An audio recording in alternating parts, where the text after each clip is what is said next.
best thinking. Vlog on a blog. Tomorrow's news today. Get to the truth.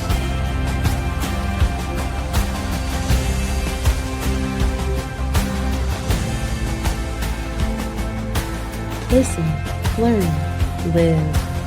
Visit us at yadaya.com. So what do you think about your avatar there, Will? This is your first appearance on the vlog now that you have your own avatar. I got to be honest with you, I love it. There was a whole photo shoot that Matt and Leia sent to me. There's probably, I don't know, a dozen pictures. I thought they were great. Yeah. Oh, I think it's terrific. I really do. Yeah, we've got Kevin there. We've got Rich. It's a pretty neat deal. I'm real pleased. We are going to have to get our pal Captain Kirk. And I know it's really early in the morning for him, but when the show goes, 8 o'clock? It's not terrible early, but 8 o'clock. But we need to get him out of the sack and him to return. Because he's got a solo shot on that introduction.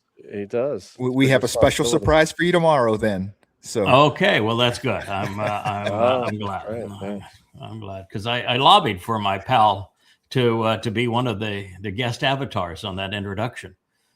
So I'm hoping that works out good. And then if we continue to use John, who I really like, John is he's the answer to Gen Z. He is one of the few non-zombies of the generation. The anti-Z, huh? Yeah, the anti-Z. Yeah. We may get a second avatar on the Kirk page so that we have two on that page too. That would be good.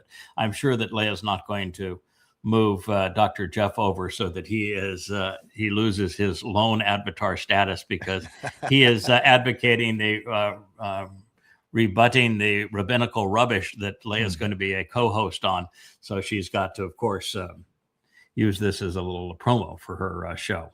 Yeah, I don't know if you know that, but that's the upcoming show is we've got Jeff finally to say, okay, I'm going to do this. He's going to do a show on refuting rabbinical rubbish, and his co-host is going to be Leia.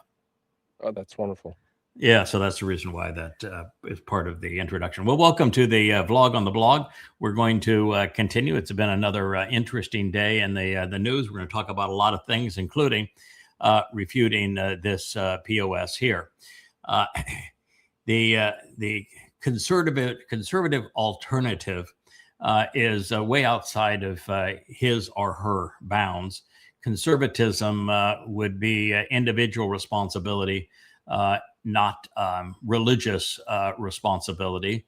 And this notion that there is a God that endorses Christianity, that there's a God of a cross, that there's a God of knights, that there's a God of men killing other men and wearing mail as opposed to being protected by said God, is among the dumbest things in the history of dumb things. So I just want to say that the conservative alternative, you should choose a different name because conservatism actually has merit, but not when it's deployed this despicably. The Crusades were not justified. They went too far, and everything in Christianity is upside down and satanic. And fortunately, in 7 years from now, it will be over. There won't be a single Christian left on this planet, and it will be God's choosing to eliminate them.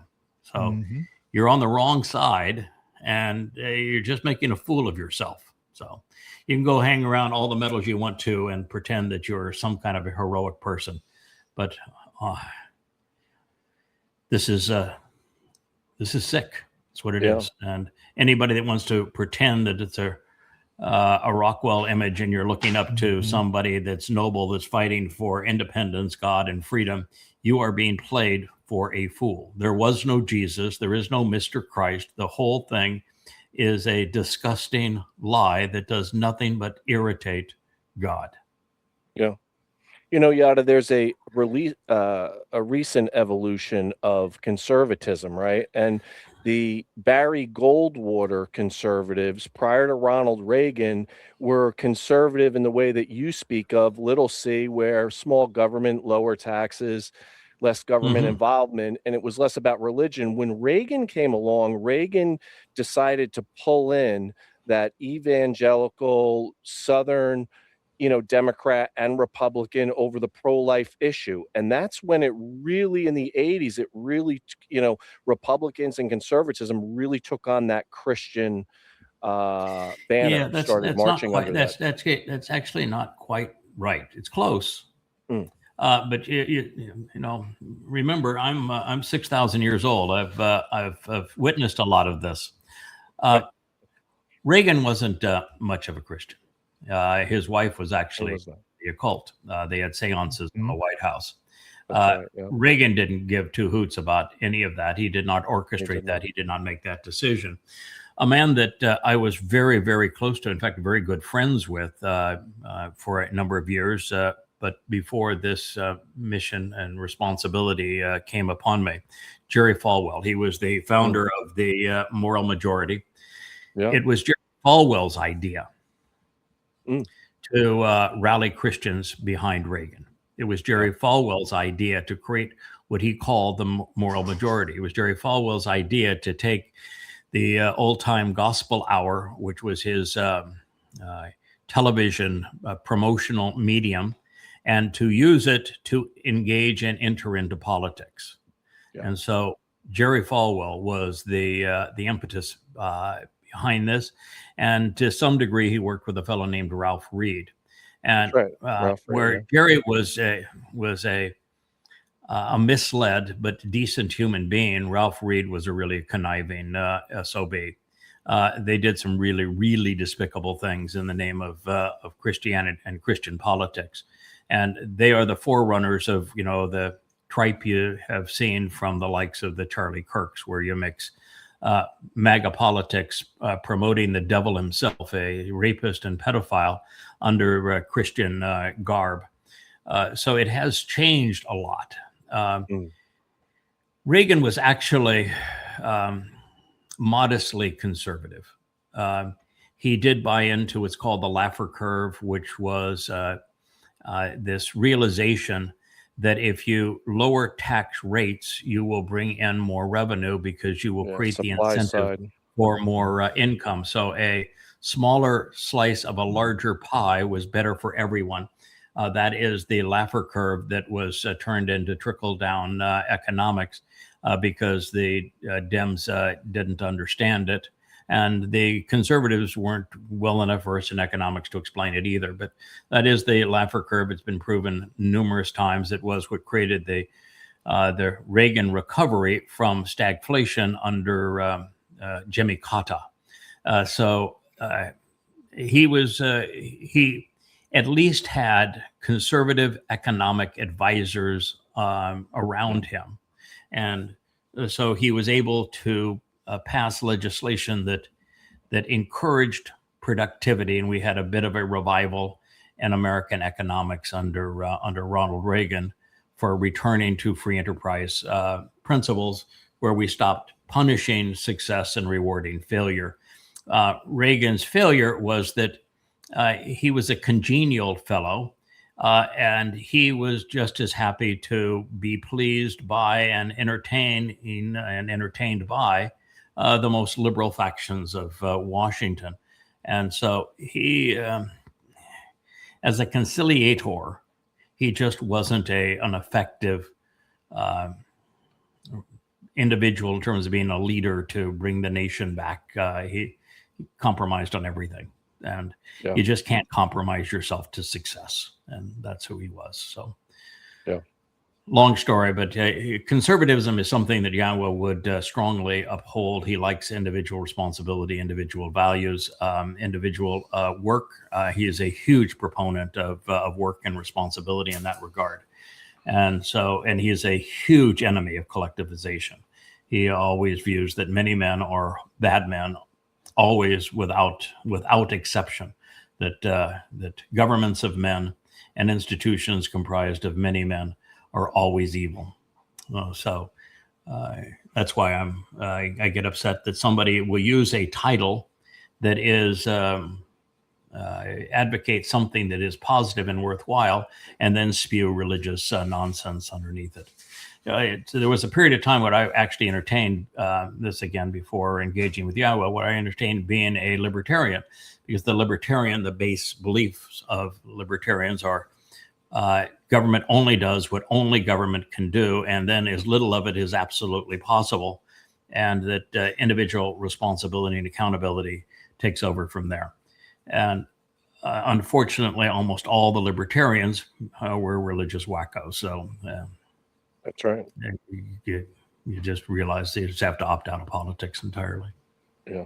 Yeah. And I think you hit the nail on the head with saying Norman Rockwell. That is absolutely the aesthetic, the style that they're trying to go with here, throwing back to. They've taken a Norman Rockwell painting and they put this idiot in the midst of it. Yeah, and that is what the allure of MAGA is. A MAGA, Make America Great Again, isn't about 1980s, isn't about 1990s. It's about the 1950s, when it was acceptable to be racist, when it was acceptable to be openly anti-Semitic, when it was very, very those types of things. And so you came out of World War II and in the 40s, and that by the 1950s. America wasn't broke anymore. America wasn't an afterthought. The rest of the world was bankrupt, and so America was a cool place to be. A lot of innovation, huge progress, and so America was a pretty cool place to be. Unfortunately, in the 1950s, racism was a nasty part of the American subculture. As was all of the issues around communism and people saying you can only be an American if you agree with a particular mindset that was no longer the America of independent thinking and everybody gets to debate issues. That all went haywire in that period of time, and so the 1950s was kind of a bubble that was an illusion of a very different time. And America had emerged from a war that it thought that it won, but it really lost. There is no way to justify losing 350, 400,000 Americans and fighting a war the way we fought it. It was hanging around in Great Britain for 1941 into 44 to before you did anything, as opposed to going up through the beaches of Greece to stop the Nazis and trying to deal with the concentration camps.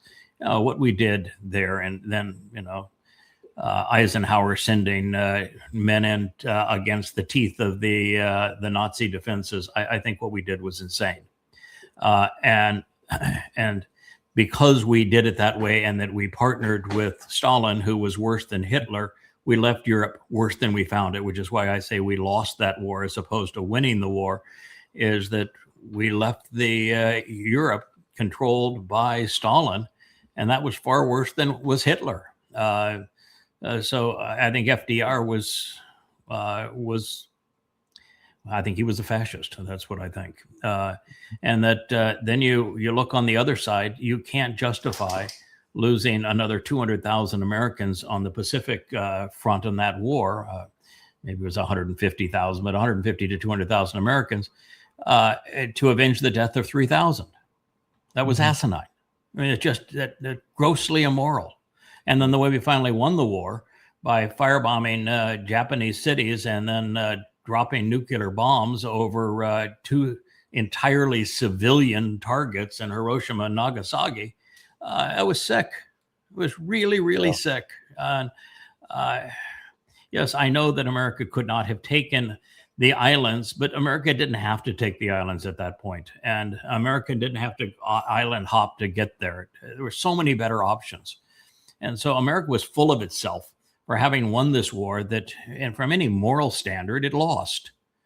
And so I think it was a time of hype. But when people have nostalgia for Make America Great Again, in other words, they think that the 1950s were great, no, I can rip them to ribbons as to what the illusions were. And the illusions, to a large degree, manifest in what we're seeing now. One of the great tragedies was less than 20 years later, when Nixon took the country off the gold standard. He did two things that were disastrous for the world we live in now. One is he changed the relationship with China such that the communists in China were no longer an opposition ideology into a group of people that he thought he could win their friendship if we gave them favored nation status and made it exceedingly easy for them to buy to sell America products where it would remain exceedingly difficult for America to reciprocate and sell products in China. That turned out to be a disaster. Mm-hmm. In 50 years, America now is essentially bankrupt and China is the economic engine of the world. It backfired. It backfired to a large degree too, because America became more socialistic and China managed all of their economics on the free enterprise system. Then he did the next thing that was devastating. He went off the gold standard and he replaced the gold standard with the petrodollar. He negotiated with the Muslims, who would be the enemy of the world, to promise American military support for their family fiefdoms if they would agree to sell all oil and gas denominated in dollars. And this gave America the ability to have a credit card that they never paid off, that they could each year spend far more than they earned. And it's what caused this rise to a $40 trillion national debt on the fiat currency. And so you could lay both of those ill effects at the feet of Richard Nixon. All right, enough of that man's ugly face. This is something that I find just unbelievably repulsive. The person who posted this is this little dimwit here called Sassafras 84. I suppose you were born in 84, Sassafras. You know why I support ICE? Because illegals kill our people. That's why I support ICE. You're nothing but a dimwit. I don't want to say the next word. It might offend some people. But that's what I think you are. First of all, if you're not smart enough to know the difference between individuals acting badly and institutionalized violence, then you ought not be posting. Then you ought not be exposing yourself for an immoral idiot. It is one thing for individual citizens or other people of all ilks to go off and occasionally do something really reprehensible than it is to have the government impose terror. These are not comparable things. If you are supporting ICE, you are supporting a U.S. nationalized terrorist organization that is murderous, that is out of control, that the very citizens of the country are paying to have them terrorize them and to kill them. This is infinitely worse than some random person committing a horrible act. Infinitely worse. And you can't tell that? Sassafras? What in the hell is wrong with you? And oh, by the way, you can look it up. Do you know that not only is there a vast difference between people acting badly and having violence institutionalized by government, immigrants are 1/2 as violent as U.S. citizens. 1/2, rather than immigrants being twice or 3 times or 10 times more lethal than U.S. citizens, as you would infer from reading this idiotic post, this grossly immoral post by Sassafras. The opposite is true. Immigrants are 1/2 as lethal as U.S. citizens. Immigrants have a lower per capita murder rate than U.S.-born citizens. Peer-reviewed studies. These are studies that are academically done and then checked for their accuracy and the accuracy of the assumptions and the data and the theories of other scholars. including the landmark data that was collected in Texas, where this is an ongoing issue. And they show undocumented immigrants are arrested for homicide at less than half the rate of native-born residents, at less than half. So you're repulsive. You're standing for a rapist and pedophile who is Satan incarnate as the president of the United States. And he have his private army, which are these brown shirts known as ICE. They have no qualifications. They're completely out of control. They are murderous. They are obnoxious. They are depriving people of their freedoms. They've now murdered 10 people and had another 50 die in their custody. And you want to exonerate them and create the lie that immigrants are somehow more murderous than our native-born Americans, when the facts are the opposite of that.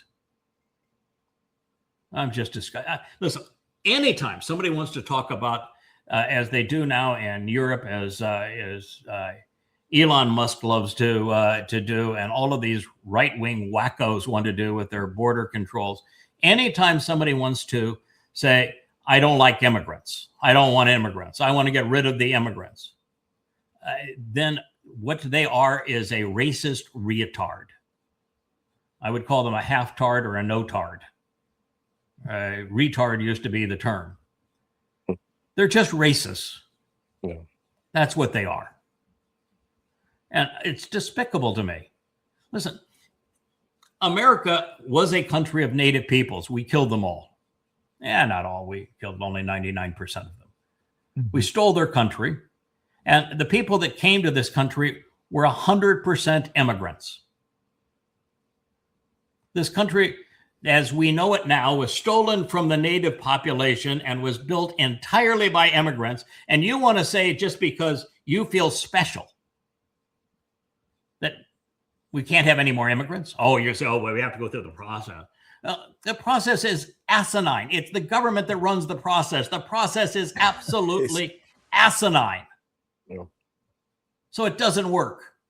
And oh, by the way, the majority of the immigrants that come here are because of our asinine drug use, so that we create a culture in South America that's impossible to live in because Americans are so screwed up they can't live without their drugs. Yeah. So and our immigration process, Sassafras, you are disgusting. And all of those who agree with you, including most of the users here on X, including the owner of X. That's my rant. Got anything to add, fellas? Well, yeah, there's a couple points on this that came up as you were speaking. I mean, working backwards, the last one you talked about was our drug use, also our wars. A lot of our immigration comes from places that we go to war to, and so we get a very large population of Muslims of people that we have just gotten done or are actively bombing. Yeah, because we destroyed Libya, because we destroyed Syria, because we destroyed Iraq, because we destroyed Afghanistan. And now we're destroying Iran. I mean, in fact, even the Iranians that have come here previously were because Jimmy Carter returned the Ayatollah. We do this to ourselves through our own stupidity. Yeah. Yeah. And what do you think is going to happen in Venezuela now that we're bankrupting the country? I mean, they at least had some source of income with the sale of their oil, and now they got nothing, because Trump's confiscating the proceeds of the oil. That's right.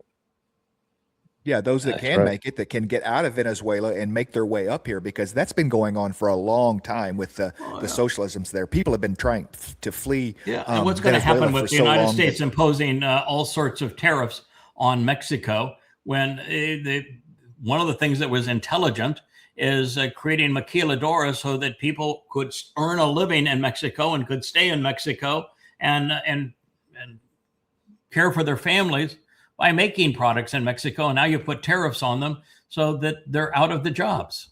And you're undermining the credibility and the stability of the system by saying you're not going to renew NAFTA. It's asinine what we have done. Yeah. And then you say, well, we're going to export them. Then who's going to harvest your fields? Who's going to wait on your table at the restaurant? Who's going to make the beds and the hotels? Who's going to do the jobs you don't want to do? Who's going to do the construction jobs? Because it ain't this current generation of native-born Americans, this Gen X, Gen Z, they're zombies. They don't work. So who's going to do the work? You're so damn counterproductive and stupid, sassafras. So I'm surprised you even have the wherewithal to write, this is why I support ICE. They all died because of illegals. Go to hell. Yep. And the other issue with this is ICE itself. Okay, an animal, an organization, a machine has been created here that is going to be too big to put down. At some point, it's going to run out of immigrants, and it's going to turn itself onto American citizens. Of course. Whoever Trump decides the next enemy is, that's his personal force right there. Well, actually, the brown shirts are going to be used, ICE is going to be used exactly the way Hitler used the brown shirts. They are a replica of them, which means that Trump has already prepared the U.S. military, and unfortunately, there isn't anybody in the U.S. military with any character anymore. You found that out because fewer than 8 resignations out of 800 flag officers when Trump said, I'm going to deploy you in the United States, you're going to find out who the real enemy is. Soon, Trump is going to do the same thing Adolf Hitler did. He's creating the Fourth Reich. And that is that Hitler had his brown shirts, his ICE, to disrupt the Germany and to create an environment where he could rise to unquestioned power. But there came a time when the brown shirts became too well armed and too integrated within the Nazi apparatus, where the military said it's them or us. Take your pick. And the military in America is going to say the same thing. It's the generals are going to say, we're the ones carrying the guns. We're the ones that are going to do the fighting. It's them or us. And then you had the Night of the Long Knives in Germany. Well, Donald Trump is less loyal than was Adolf Hitler. You're going to have the Night of the Long Knives, and ICE will be put down. But it will serve its purpose over the next couple of years, and then Trump's going to have total anarchy, and he's going to deploy the U.S. military in the United States so that there's no elections in 2028. That's the plan. Watch it unfold. And this what we're seeing now through ICE is a symptom of a broken legal system. The people that have committed these heinous acts, immigrants or not, committed a crime at some point. And so why were they not indicted? Why were they not in trial? Because the Justice Department is controlled by Trump, who is vindictive, who threatens everybody, because that's who he does. This president that Sassafras supports, he is a conniving, vindictive one. He is demonic. He will tear everyone to pieces. And so even liberal states like Minnesota, they're afraid to indict and convict, to try the murderers of Pretty and of Good. And my guess is you'll find Maine the same way. They'll be afraid to prosecute this fellow, and you'll find the same thing in Texas. Oh, there's no way he's getting prosecuted. So when there are murders like this, and there is no accountability, and those murderers are carrying weapons and are paid for by the United States and wearing badges that can deprive people of life and liberty by the country, and there is no accountability, your country is a third world banana republic. It's going to devolve quick. Yep.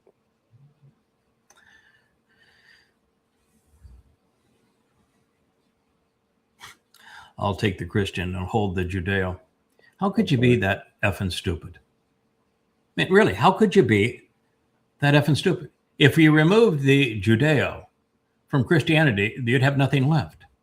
And the whole thing is based upon robbing the Jews of everything. All the promises to the Jews, the Jewish Messiah, the Jewish king, the Jewish city, the Jewish everything is it's the whole thing. You know, even your pretend Jesus, he was Jewish. Every one of the letters of Paul was Jewish. So holding the Judeo is like saying, I am so effing stupid that I don't even know the origins of my own religion. You know, the entire religion is based upon counterfeiting the things of the Jews and stealing the things of the Jews. So if you don't want to be Judeo, why did you follow a religion that stole everything from the Jews and counterfeited everything from the Jews? Because that's all you got in Christianity. It's a thievery and counterfeit. It's, as Eusebius said, it's the Hebrews have been a boon for Christianity. Mm-hmm. Right? Yeah, you get right to it. It's the gospel Jesus is a counterfeit of the actual Messiah, Son of God and Savior, the chosen one, Dowd, is nothing but a counterfeit of Dowd. And the church is based upon stealing all of the promises God gave to Israel. So you remove those two things, you got nothing left. Right. But it's a nice helmet there, pal. Yeah. Oh, by the way, the redeemed, you're not. You're condemned.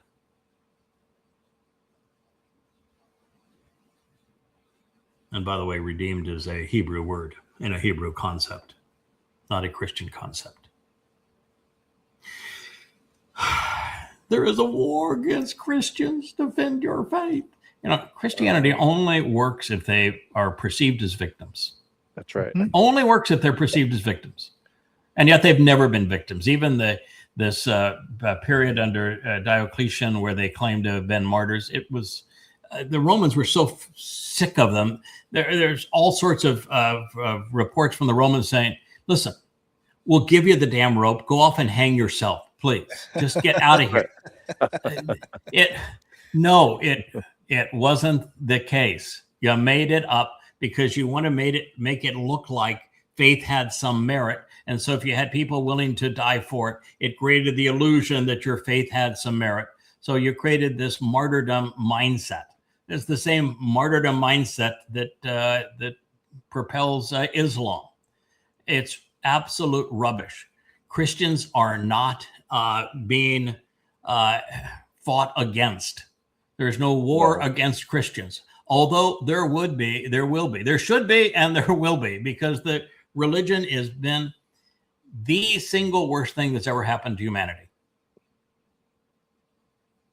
Single worst thing that's ever happened to humanity is the religion of Christianity, and it will be exercised in its entirety within 7 years. Yeah. And now I need to know the guy that's going to do it. Right. So well, it's going to be the I'll be sure to find you pissed off. And by the way, you will be. I will assure you that you get to earn that title.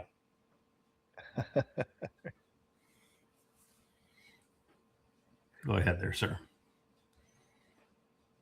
Will? Next, unless you've got something to add, let's go on. Oh, yeah.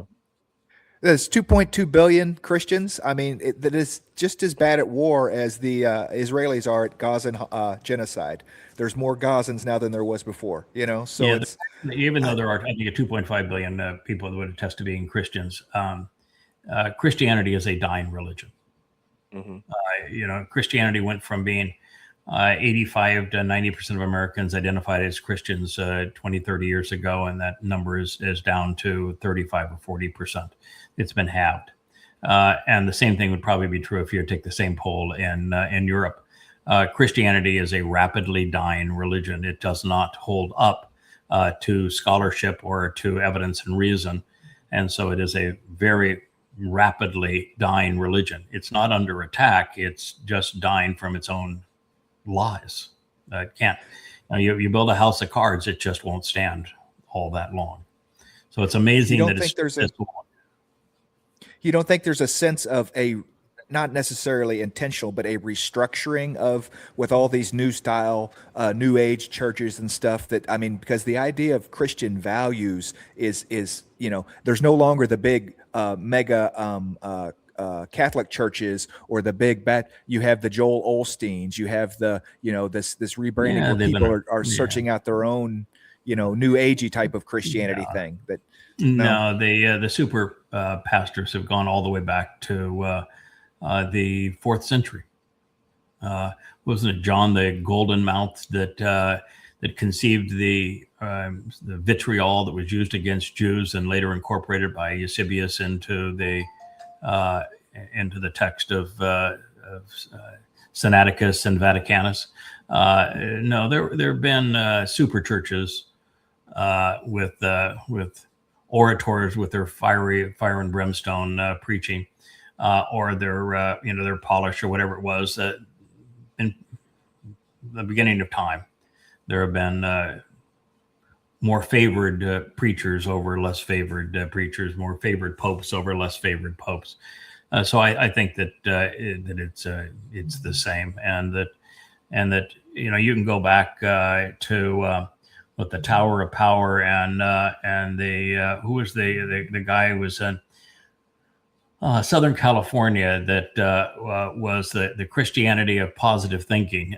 He built the whole television persona on positive thinking. It was. In fact, I remember meeting him. I've forgotten his name at this point. Robert Schuller was the, and that goes back 50 years. So this has been around for a long time. And even the television evangelist is losing its steam because today television has lost its steam. Mm-hmm. That's probably why we see banners like this, because Christianity is going to have to start declaring war to rally the faithful, convince everybody that they're being attacked and they need to rally, just like a government would do. When they're in trouble, they declare a war and they rally everybody to it. I could see Christianity having to go down that same road, because your point is that it's eroding, and it's eroding fairly quickly. There are 5 volumes of this book called Christianity, 5 volumes. And they systematically kill the myth of Jesus and disprove every word of the Christian New Testament. And in fact, they make a mockery of everything that is in the Christian New Testament.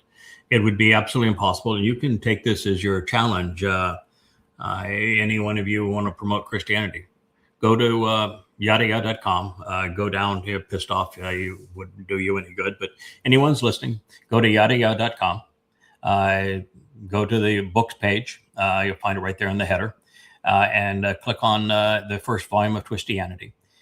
You'll find it really well written, exceedingly well documented, and all based on evidence and reason. And it systematically proves that Christianity is false in its entirety. And then it actually tells you what the truth is that Christianity corrupted to promote this lie. And it's in many places, it's actually funny because the Christian lies are so thin and so absurd. But go read it. I killed Jesus, murdered him, assassinated him, and left nothing, not even a blood stain there, and replaced it by what actually happens to be true. So if you want to go to war with me. Yep. I'll take all 2 points. I'll take all 2.5 million Christians on single-handedly, and we'll defeat you all collectively. Yeah.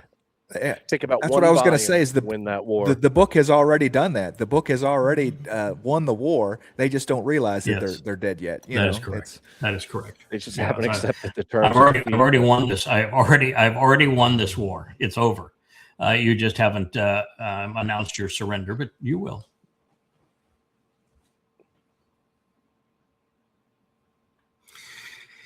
Oh, this is pissed off again. So I guess pissed off is really trying to win Moron of the Year award here on X. He's claiming that in front of all of these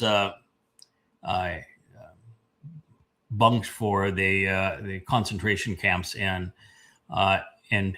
Germany, these were actually be in Poland, but he's claiming that it was Eisenhower that put German soldiers in there and starved the German soldiers to death. And those aren't Jews that were starved by the Nazis.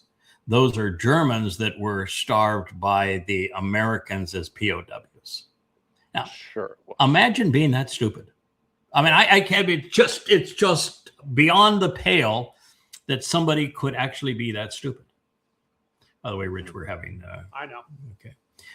So I'm here to tell you that it was Germans that assassinated 6 million Jews and 6 million others. It was a mass assassination factory that they built. I've been in those concentration camps. I have I've seen it, and I'm one of the few people that's not only read Hitler's Mein Kampf, but written books comparing Mein Kampf to the religion that it is the most similar to. The Quran and Mein Kampf are exceedingly similar. And so I've written a book in the Goddamn Religion series that compares Mein Kampf and the Quran and Hadith of Islam. And again, have been in these concentration camps. And I'm here telling you pissed off. I'm going to assure that you're really, really pissed off in the future because your level of depravity, it has no place in this world. I understand that it's beloved on X, but I'll take the owner of X with you and make certain that you are properly escorted to Sheol and never see the light of day again.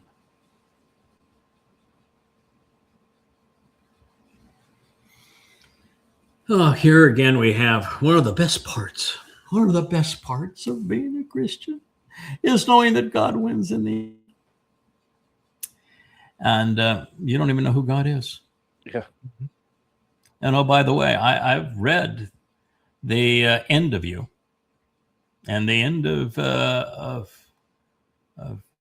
rule on earth comes with the eradication of every Christian, every religious Jew, and every Muslim, and every Marxist as well as every Hindu. There'll be nobody who is religious or political left on the earth. So I've read the story in the end, and I'm here to tell you that Christianity, you lose, as does Judaism, as does Islam, as does Marxism. God's going to restore the earth to the conditions of Eden. He's not going to make it a desolate place like that. And when he does, he has to remove all of the briars, all of the weeds, and religion is the ultimate weed. Yeah. Bye. I would not be playing with snakes and sandals. Good job to the AI, though. I mean, I got 5 toes, so well done on. Yeah, that's pretty good. Yeah, Pretty good for right. AI. Yeah, right. Yeah, what they're trying to talk about here is the punishment of Hasatan in the narrative in the garden, where he will be eating dirt, crawl on his belly, and then he will go after the heel, where the remedy will be that he will be crushed in the head.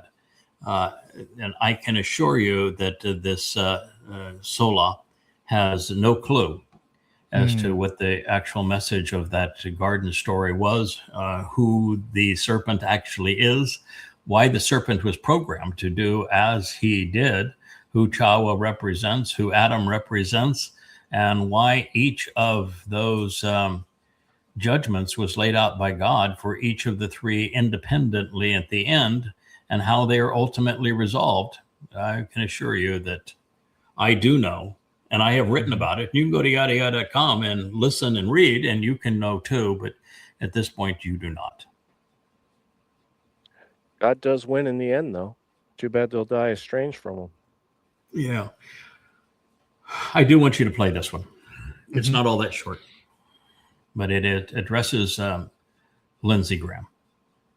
And it is a very articulate condemnation of Lindsey Graham. I think Lindsey Graham is, again, the scum of the earth. I think he was the devil's advocate. And the only thing that I would say that he fails on, and he's very articulate, is that he did not present the video of Lindsey Graham with John McCain going to the neo-Nazi factions in Ukraine long before the proxy war with Russia began. But as Lindsey Graham and John McCain were promoting regime change and had, by violence, changed the government of Ukraine from pro-Russian, voted by the people pro-Russian, to anti-Russian by way of weapons supplied by America. And then those two goons, and I hate to say that because I actually like John McCain, I knew him quite well, went into Ukraine and told the Ukrainians, and I've played the video many times, it's easily searchable on the web, that your war will be our war. We want you to go kill some Russians. Yeah. And he is on record constantly saying, and indeed in the last speech before his death, that the best investment America ever made was using Ukrainians to kill Russians. Mm-hmm. This was a murderous madman. For sure. His legacy is that of death and of deception. He started the war that he blames Russia for responding to. He was a huge advocate for this failed war in Iran. He was a huge advocate of Israel destroying Gaza as opposed to dealing with the real problem, which is Islam. He was wrong about everything and a disastrous person for this world. It's why I'm so upset that there are pro-Israeli accounts and Netanyahu praising Lindsey Graham when he was so counterproductive as a human being. He was literally the devil's advocate. Mm-hmm. So let's play this. This was a true monstrous enemy of humanity, Lindsey Graham. He openly declared that killing Russians was one of the best investments the American people could make, one of the most profitable investments imaginable. For this, Russia officially recognized him as a terrorist and an extremist. But I want to draw attention to the symbolism of his death, a man who was simultaneously a Zionist, a Russophobe, an extremist, and a terrorist, a classic warmonger, an instigator of wars, a supporter of genocide, someone who suggested dropping a nuclear bomb on Gaza, an aggressive, perverted madman. He literally embodied everything we despise and hate about the modern West, the worst of the worst. The fact is, in his final video, he stood in Kiev holding a drone loaded with explosives and said straight to the camera, "Right now, this is all going to fly into Russia, and Russians will die. Russian children, Russian women, Russian elderly."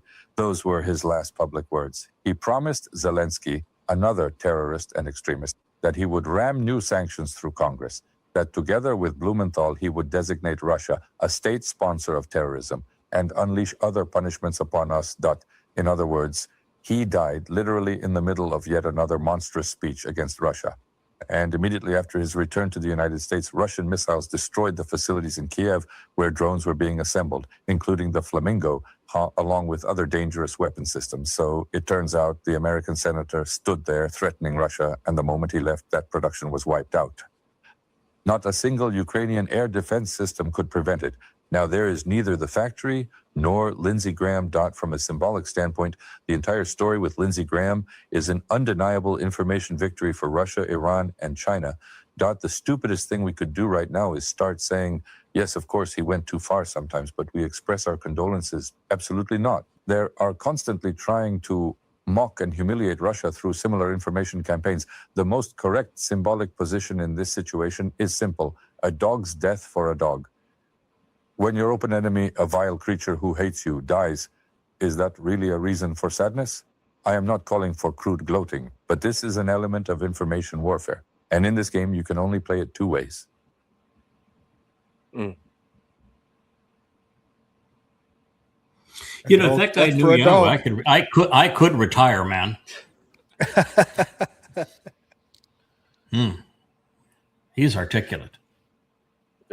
I don't think he went far enough, which is hard to imagine for some people because Lindsey Graham was a more vile, liar than this. And the entire war was conceived by Lindsey Graham and others. I mean, it goes all the way back to George Bush and Obama and Victoria Nuland, and then Trump was up to his eyeballs, and Biden and the Ukrainians actually starting the war with Ukrainians started the war twice.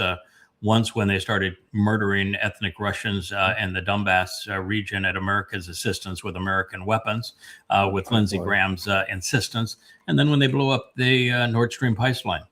And then to the vile nature of America, then promoting propaganda such that 80% of Americans believe that the Russians were the aggressors. In fact, you look at anything. I looked yesterday. There was a positive accolade to Putin and some of the things that he's accomplished.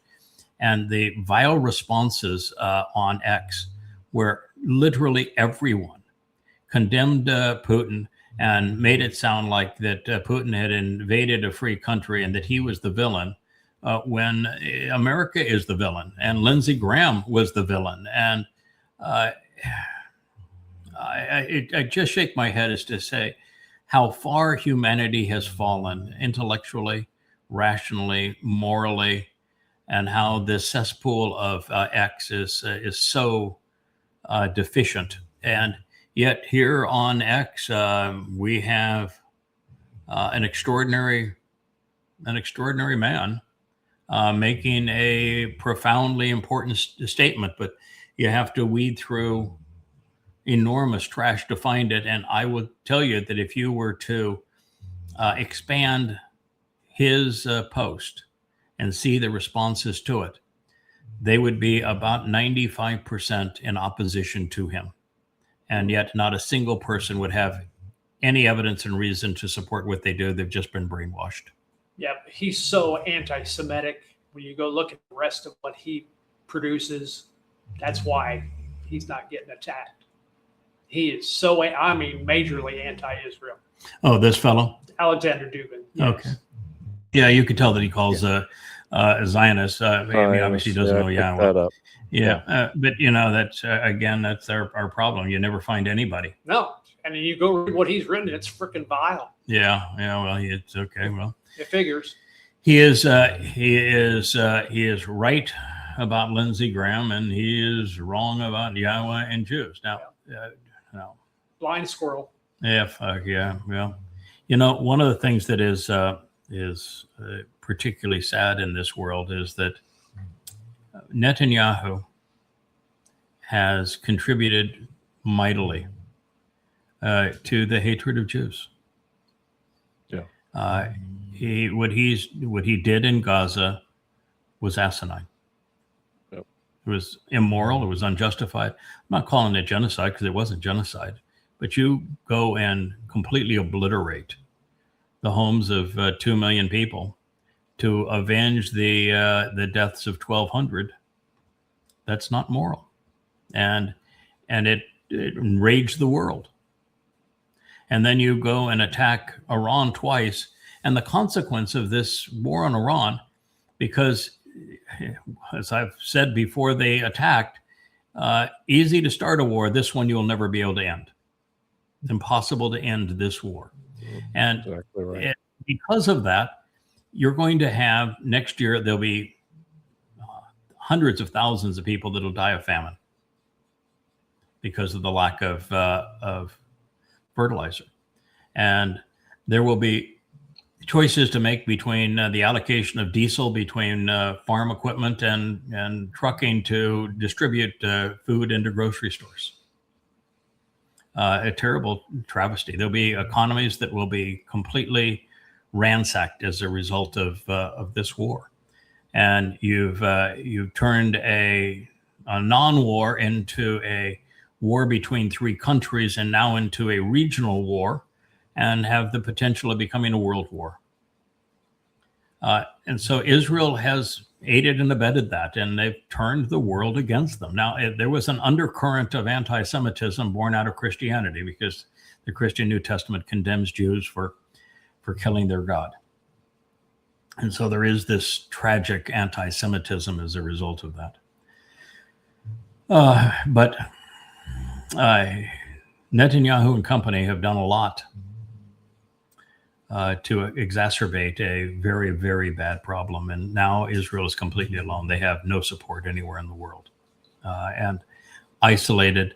They've clung to Trump as if they could rely on him, viewing him as the second coming of Cyrus, when in fact Trump is Satan. Their prophets spoke about him. They ought to be able to read their own prophets, and he's the great betrayer. And he's already betrayed them, and it's just going to get worse and worse and worse. Trump was always looking for a scapegoat, and Israel's going to be a scapegoat. Yeah. He's already made that clear. So I'm sorry that this fellow who was so articulate, although he missed points that he should not have missed, if he's really well informed and rational, he should not have missed the points that I brought up. And I was, I was disappointed that he brought up Zionists. The fact of the matter is, Lindsey Graham was one of the reasons that Netanyahu felt at liberty to destroy Gaza. Why Israel felt at liberty to attack Iran not once but twice, and those were exceedingly counterproductive things for Israel. It was the wrong move. It's a disastrous move for God's people, and I don't like Netanyahu. But again, I watch a lot of news. I'm a news junkie because you can't do a program like this, and you can't analyze prophecy unless you're up to speed. And the very few people who are in the public eye who give lip service to Israel, they do so for all the wrong reasons. There is not I don't think there's anybody out there who is supportive of Israel for the right reasons and is opposed to the Israeli government for the right reasons. And the overwhelming preponderance of people, their simple answer to everything is blame the Jews. Mm-hmm. Yeah, I bet Ukraine won't be doing any show and tell tours to American senators anymore. I mean, can you imagine the day after that senator, or that day that the senator leaves, that facility gets just completely taken out? The AI that they're using which it means that Putin could have killed him. If Putin wanted to kill him, he would have killed him. Yeah. Mm-hmm. And Putin would have every reason to kill him. And by the way, I understand if you're a Russian, you're going to despise Israel now. Israel played a role in removing you from Syria to install the head of the Islamic State. And Israel has played a very active role, not only with the Mossad, but with actual IDF troops in Ukraine to defend the Ukraine and to help the Ukraine attack Russia. So Israel was a beneficiary of Russia when Russia allowed Israel access to Hezbollah kinds of things that they could blow up, and when worked with Israel in trying to maintain Israel's security when Russia was involved in Syria, and thought that maybe, we ought to get some benefit from working with Israel. Putin was exceedingly supportive of Israel in that regard, and then Israel turned on Russia. And so as a Russian, you would have every reason to say the Israelis can't be trusted. Yeah. And, here again, Russia's second most important ally is Iran, and Israel is the one that's destroying it. So, again, if you're a Russian, you're going to be exceedingly unhappy with and disgusted by Israel. I'm not going to justify his response, but it's still true. Israel has become its own worst enemy. Yeah, the only fact checker we can trust. I'm going to tell you that if you're fact checking the New Testament, which is what I did, This is one of 5 volumes fact-checking the Christian New Testament, and I can tell you that the score was an F-. So the front half is pretty good. the front half is pretty good. You've got to remove the book of Ezekiel. Actually, you can use the book of Ezekiel. You just have to know that it was inspired by Satan. You need to remove the book of Job. It doesn't belong. And if yours is a Catholic version and it has the book of Enoch, you need to remove that. You should remove the book of Esther. It has no merit. But you get the trash out, and of the Hebrew portion of it, the first half of Daniel is all trash. Then the first part, you'd have to remove the word holy from the front. Holy means diseased in Hebrew, and Bible means to confuse by confounding and intermixing. So you'd have to change the name, and then you'd have to remove the entire last quarter of it, which is called the Christian New Testament, because it contradicts the front of it. And so if there are many facts in the first 3 quarters, but all those facts are upended and challenged and contradicted in that concluding 1 quarter. So you can't have a book that negates everything that was said in the first 3 quarters be factual and credible. It's unbelievably stupid. It's like saying, okay, so God was an utter failure. He couldn't save anybody. He came up with a plan and fell asleep on the job. He became really old, probably died.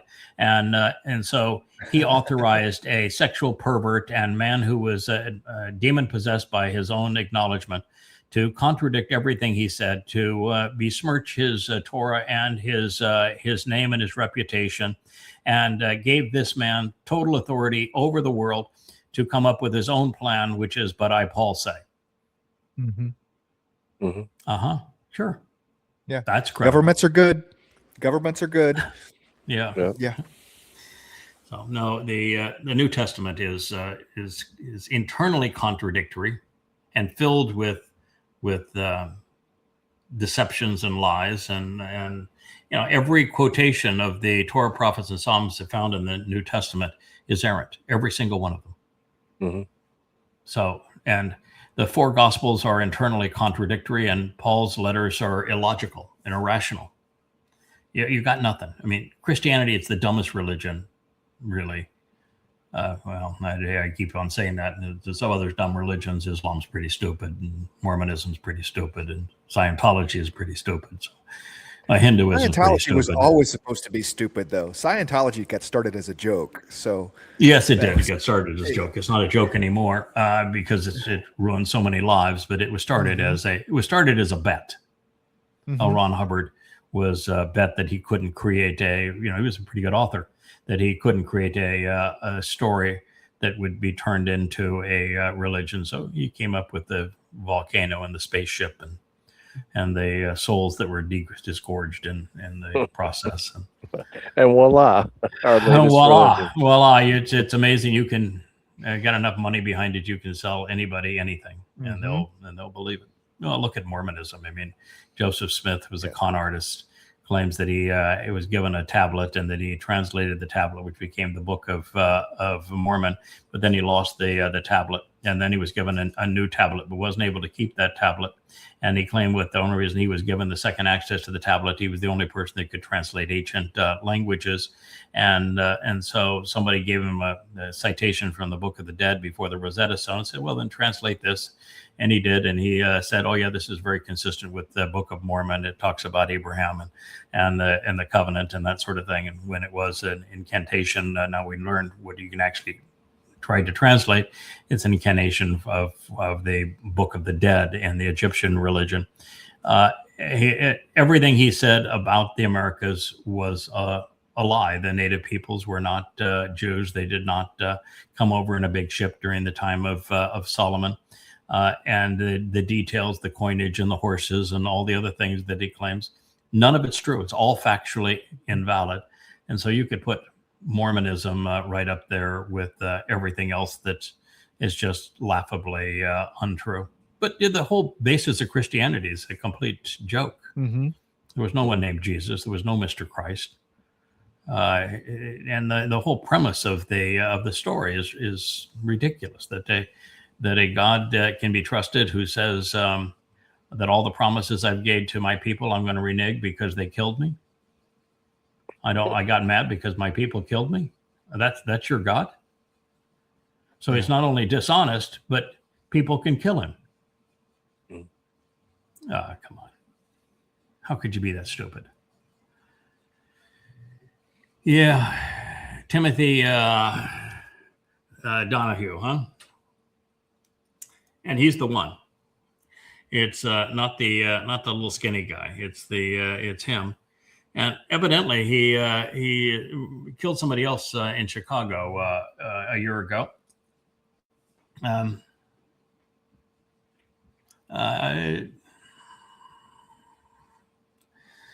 Words escape me as to just how reprehensible ICE is, Donald Trump is, MAGAs are, America has become. Yeah. The people that killed Good, that killed Purdy, that they're still on the job. All of these guys that committed these, it wasn't not even a slap on the wrist. Not an, oh, come on, man, you're just a little bit too gung ho for us. You know, we're gonna let you go find another job somewhere else. No, they're still on the job to this day, still doing the same thing. You put a guy like that in a vest that says police, and you give him a weapon and tell him he can go and be this belligerent. And then you don't convict him so that it keeps others in line. Mm-hmm. You've created worse than the brown shirts. Yeah. And look at the people we have supporting them. Just a couple of posts prior to this one, people are still out there promoting and finding this acceptable. You would think there'd be a tremendous public backlash against ICE, and there's not. Certainly, the Democrats have an issue with it, but you're coming out of your garage and somebody is belligerent and yelling at you, and they're in an unmarked car, and they look like this, and you're going to, and you've got your daughter in the back seat, you're going to stop and subject yourself to madmen that out of control, that obviously can't be trusted. You put a person in an impossible position. And then you have the MAGAs promoting it and the dumpster promoting it. It's demonic. Yeah, you play this little thing. It's just really short. A person jumps off the cliff and they're given a lifeline from their God, and they want to say that's the nature of your pal Jesus. Amen. This is the nature of religion. I don't think there's any sounding. I guess there is. So yeah, you can. That's the whole thing. Just go right ahead and jump off that cliff. Believe that you jump off that cliff, you're not going to die. That your is going to whisk you up to heaven for no particular reason. That's the nature. That's what a belief is all about. You're going to risk your life believing that you that cliff and that somehow you're going to be saved. Yeah. Forfeit your soul in the That's why religion is so dastardly. Yeah. I can tell all who have died trusting Christianity are in one of two places. Their souls have been dissipated to nothingness and they've wasted their lives, or they're in Sheol. Not a single Christian is in heaven. Not one, not ever, including the mythical Jesus, including Paul, including Mark and Luke. They're either in Sheol or they're in, their souls are dissipated to nothingness. Not a single person has ever been saved by the lie that is Christianity.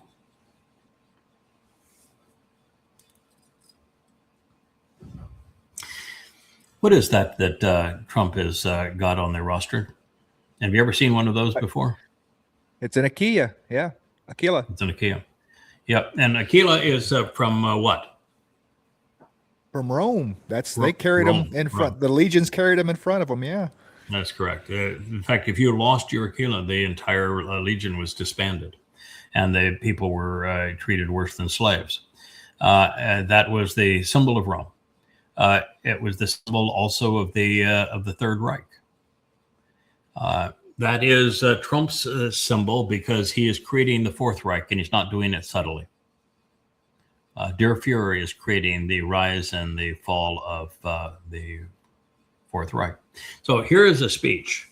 And in his speech, he says, we can't be responsible for daycare. We can't be responsible for welfare. We can't be responsible for Medicare. We have wars to fight. We can only, as the federal government, be responsible for the Department of War. Oh, great. Thank you very much. Well, at least he admitted it. Yeah. Can't be involved in anything that might benefit people and that is not vicious and destructive. No, not Satan. The only thing we can afford is war. We're going to go kill people, destroy things, blow stuff up. That's what that flag now symbolizes and that Aquila symbolizes. We're going to go blow stuff up. Can't be bothered with any of your daycare. Can't be bothered with Medicare and with anything like that. No. Let's all for war and war for all.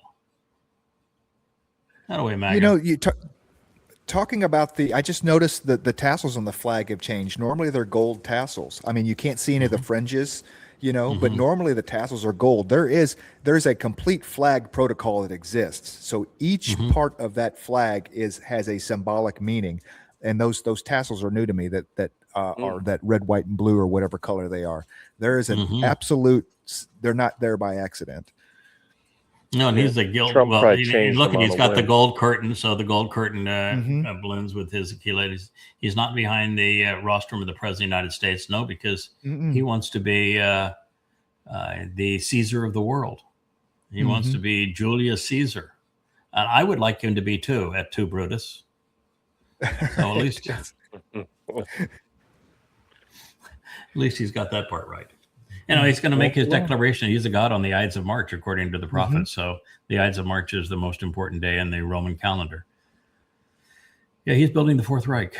Yep. That's why he has this arc to Trump. That's why he's building the ballroom. That's why he's got the Aquila there. That's why he doesn't want elections anymore. That's why he has the Department of War and does not have a Department of Defense anymore. And he's honest, at least, about that. Yep.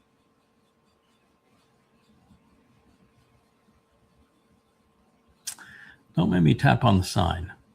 Muslims and Jews do not belong in Western countries. Redeemed? You got it all backwards. You are condemned and not redeemed, and you're in bed with Satan. You have a blue check on X for being an anti-Semitic scum. Anyway, X. Yep. Grok, you should be so proud. Yep. But Grok was fooled because Jews was written with a 3 and a 5. Right. I don't think Grok was fooled. I think Elon is quite all right with what this anti-Semitism. I think absolutely. Yeah, but he's in bed with Muz 5 wums. So maybe it was he fooled him on the Muz 5 wums. So who knows? But he's in bed with them. If it wasn't for them, he wouldn't have had the funding for SpaceX, and he would have been bankrupt a long time ago, even with Tesla. So he's in bed with the Muslims.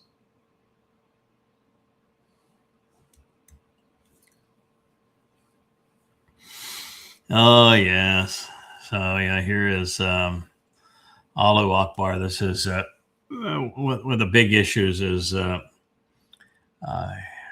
Muhammad, if he was born in the year of the elephant, which is what the Quran suggests, and without any evidence to the contrary, The Hadiths want to have Muhammad born in, I think, 570, and so that he would have been 50 or 40 when he started with Islam. But the Quran celebrates what's called the Year of the Elephant, and as such, the only reason it would even speak of the Year of the Elephant is to insinuate that that was the time that Muhammad was born.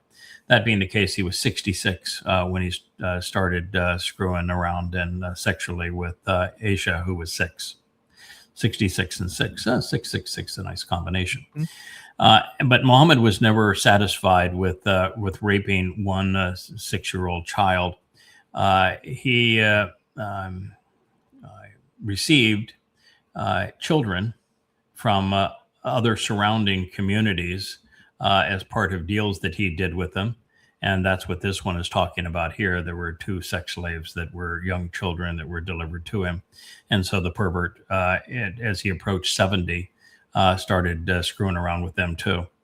And then to make matters worse, every time that Muhammad robbed and terrorized a Jewish community, he always killed the men and he sold the children into slavery. But he would take the prettiest Jewish woman, and he did it over and over and over again, and it's confirmed in the Quran and Hadith. He took the prettiest Jewish woman and he confiscated her after murdering her husband and her father and her sons, and perpetually raped her. And so he's not just a rapist; he's a rapist of women whose father, sons, and husbands he murdered. And that's a rapist of an entirely different caliber, isn't it? And all the while exactly he had what happened on sex October slaves who were 7th. little children. Yeah. Yeah, So I can see where it comes from. Muhammad is not only was not a prophet, he was the scummiest man who ever lived.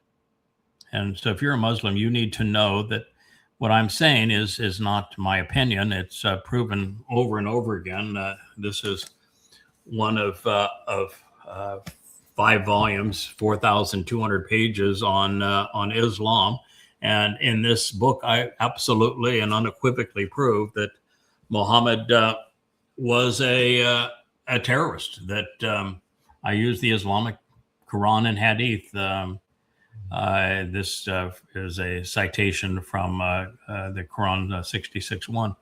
I cover the entire Quran. I provide 6 translations of it, including my own. And I set the Quran into the context of Muhammad's life, reorder it chronologically, and systematically prove that Allah was Satan and that Muhammad was a rapist, a pedophile, and a mass murdering terrorist. And everything that he said was a lie. It's a shame that there are 2 billion Muslims. But you put all these things together and you realize that, I've written 5 volumes to disprove Christianity and have killed Jesus. And I've written 5 volumes to disprove Islam and have shown that Allah is Satan and that Muhammad was not a prophet. It's a lot for one life. Yeah. And that was a part-time job, because my primary focus is translating the Torah, prophets, and Psalms from the Dead Sea Scrolls and providing insights as to who God actually is and what he's offering and what he expects in return. Yeah. The main gig is being a Bashar, right? Yeah, human herald. Yeah, that's the main gig. But God wanted me to start with exposing and condemning Islam, which I have done, and I've done 10,000 radio interviews in support of that, and then to repudiate Christianity, which has started off as questioning Paul and now is Twistianity in 5 volumes. And all I did is set what Paul said to what God said. They are the opposite of one another. One of the two is lying. And since Paul claims that he is working for the God he misquoted, there is no set of circumstances where it's possible that Paul told the truth. And Paul is the basis of Christianity. He's the one who invented Mr. Christ. He wrote the first 14 books of the religion, and the next 3 were written by his posse, Mark, Luke, and Acts. So he is Christianity.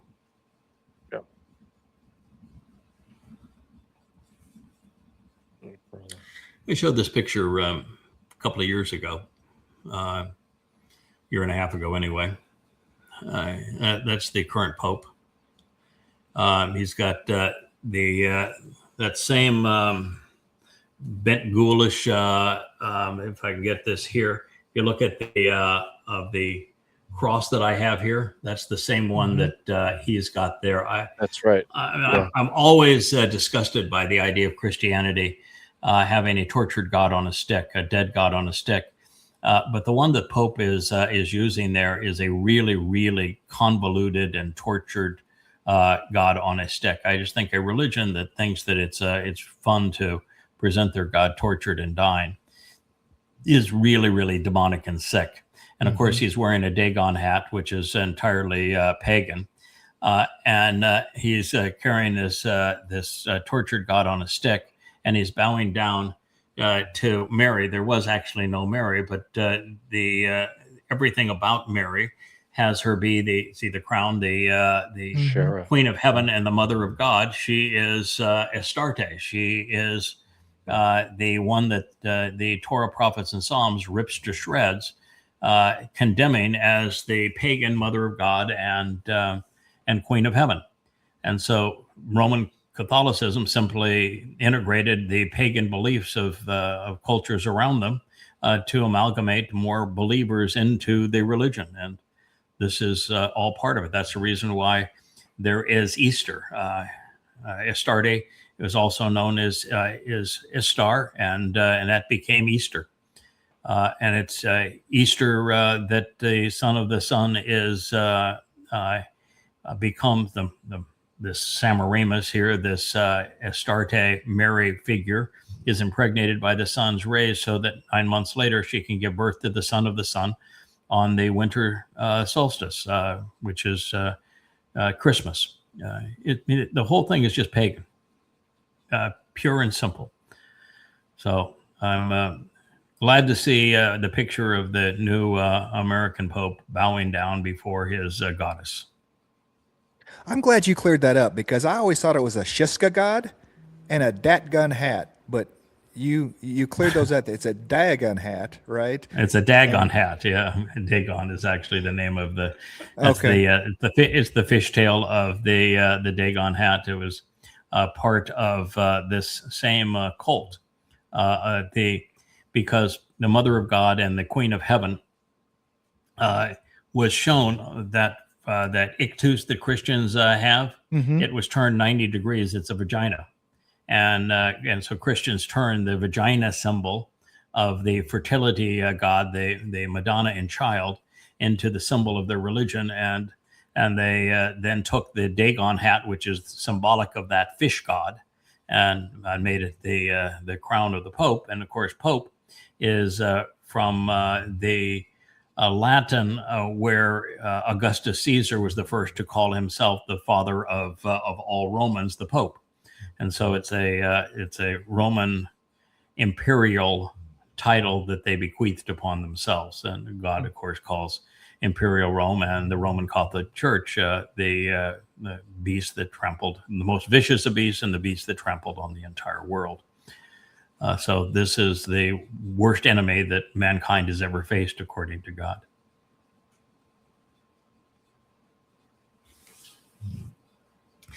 Yeah, this is an ongoing battle where the atheist thinks he's all cool. He's up there smoking his marijuana or whatever, and people are killing other people, believing in different gods, and the atheist up there all cool and everything. But here's the reality of all of that, and that.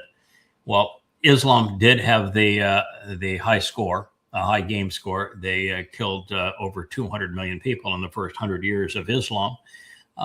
In the last 100 years, Marxism, which is the religion of man, has passed Islam in terms of death toll. So now it's the religion of the atheist that is the most deadly at all. So you can't pretend to be a peaceful person and be an atheist and condemn religions for being murderous. Because while religions have been murderous, it's the religion of the atheist that is the most murderous of all. When you replace God, whether it's religion or politics, you end up in the same place. There's a consequence for replacing God. Yeah, it's a collectivization of humankind. The atheist wants to run things either in communist, socialist, or fascist political circles, and as a result of that, they find themselves in a collectivized situation, and any place where there are many people are bad. Yep. All right, sir.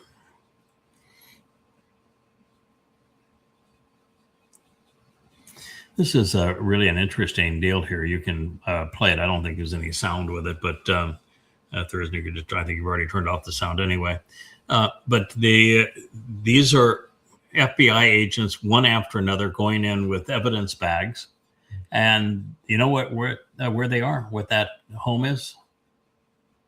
Well, it's Lindsey Graham's house. That is correct. So what is the FBI doing with all of these agents with their evidence badges? They're guarding the door, and you've got FBI agents going in and out with evidence bags. What is in that house that they are trying to cover up? No idea. Are we sure that he died in his house? I mean, that's where something happened, and then Larry Johnson, the FBI, the former CIA analyst that made the claim that the Iranians had already had a nuclear bomb, and he's making the claim that Lindsey Graham was killed in Ukraine and then was flown back to the United States dead. But there's also 911 reports of Lindsey Graham making calls to not to 911, but to his scheduler, asking his scheduler to call 911 because he wasn't feeling very well. And that evidently they arrived too late. So I think the evidence is that he died here. There is considerable evidence that he wasn't just gay, but that he was really into some very whacked out homosexual practices. And again, I don't care about somebody's sexuality unless they're a hypocrite about it, like Paul, who was a homosexual, but then condemned homosexuality. This would be the same thing with Lindsey Graham. He, in all likelihood, was a homosexual, and but then he would condemn homosexuality. That makes him a real hypocrite. Might have been one of his more redeeming qualities, for all I know. But yeah, these guys are in confiscating evidence. And what's the reason? And of course, in America today, you'll never know. That's right. I find it fascinating that someone lives a life of being a senator and their first call is to someone to call 911 for them. Mm-hmm. And He's called a scheduler. According to another senator, who I guess knew the same scheduler, Lindsey Graham called his scheduler, not 911, and said, I'm feeling uncomfortable. According to the whole thing, he said, I can't die now. I've got other things to do. I've got to get the sanctions on Russia. I've got to get more weapons to Ukraine. I've got to, do this. Warmongering. Oh yeah, more war for Iran. I've got really important things to do. People to kill. Get the Save America Act through. Yeah. Oh, it actually didn't say that one. That was not in his list. But that's what Trump said. Trump. Nope. He did not mention that. He had just got off the phone with him. Trump lied. Yeah, go figure. Really? Trump lied. No way. And there seems to be a real disconnect too that Trump could have had a conversation with him when he called his scheduler and said, "I think I'm dying and I'm not ready to die because I've got more people to kill." And that one of the subjects he wasn't talking about was the Save America Act. So. Well, we seem to have a disconnect. Somebody's lying here, and we got the FBI in to confiscate the evidence. Trump did mention. I think we're going to have as much accountability here as we had on the Charlie Kirk assassination. Oh, maybe absolutely, absolutely. Yeah, Trump did mention that phone call took place between him and Lindsey somewhere in the 7s, he said, by his recollection. So now we can at least timestamp it with when the 911 call came in. to see if From the there's any scheduler. tomfoolery. Well, we don't know. It wasn't from Lindsey. It was from the scheduler, and the FBI wouldn't is highly likely not going to reveal that. Isn't that amazing that that we live in a country now that is that way? Can't get that kind of answer. Yeah. Yeah, that the country won't even identify the murderers of Good, of Bretty, or of Joan, or the fellow down in Texas. They won't even reveal their names. Yeah, it's a very special country that you live in now. And the Republic. FBI would not be my first choice to go in and secure any sort of not only classified information, but seedy type of. The man's a senator. He's known a lot of secrets for a long time of people on the Hill, sure right? And if he had anything on anybody, I wouldn't be sending the FBI in to secure that material. You know what I mean? They're not the group that does that. So no, they're not. None of those FBI agents have top secret clearance. They're the cleaners. They're the cleaners. Yeah, they're the cleaners. Yeah, I mean, that's what it strikes me is they're the cleaners. That's what you would do if you were the mafia, and you would send in the cleaners. And of course, scrub it all out. Donald Trump is the Don, the godfather of a criminal enterprise. So these are his cleaners.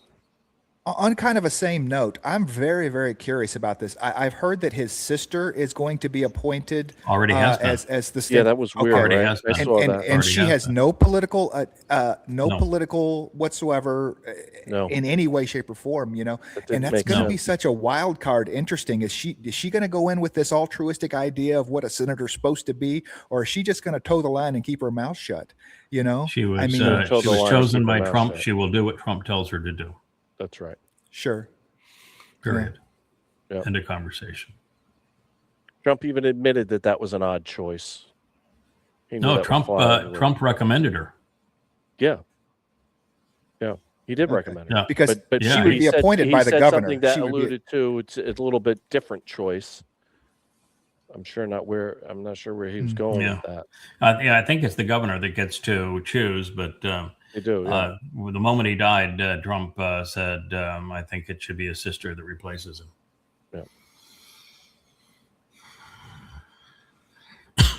Jolani, what a nice fellow. Now this deal would be that's Baghdadi on the left and Jolani on the right.